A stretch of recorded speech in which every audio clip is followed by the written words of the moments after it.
جس نے لٹائی لہرایا توحید کا پرچم صلی اللہ علیہ وسلم، لہرایا توحید کا پرچم صلی اللہ علیہ وسلم۔ یہ بھی اللہ کے نبی کا فرمان ہے، جب کوئی طالب علم دین کے علم کے اصول کے لیے، دینی علم سیکھنے کے لیے،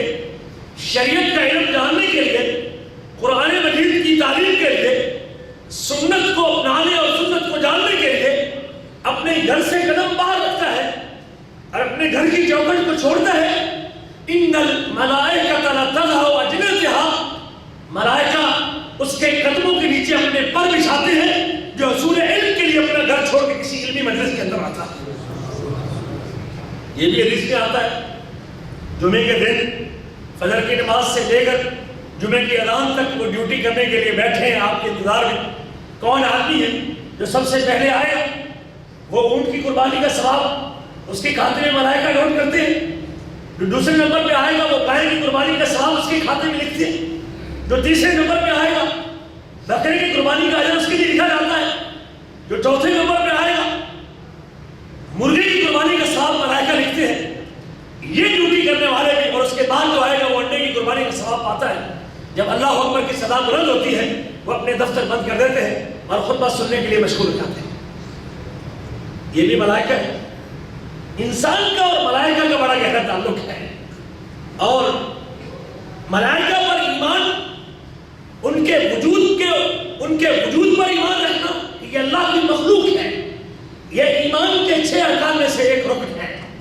جس طرح رسولوں کو رسول ماننا ایمان کے ارکان میں سے ایک رکن ہے، کتابوں کو آسمانی کتابیں تسلیم کرنا ایمان کے ارکان میں سے ایک رکن ہے، اسی طرح ملائکہ کے وجود پر یقین رکھنا کہ اللہ کی بنائی ہوئی مخلوق ہے جو کہ نور سے پیدا ہوئی ہے، اس کو اللہ نے وجود دیا ہے،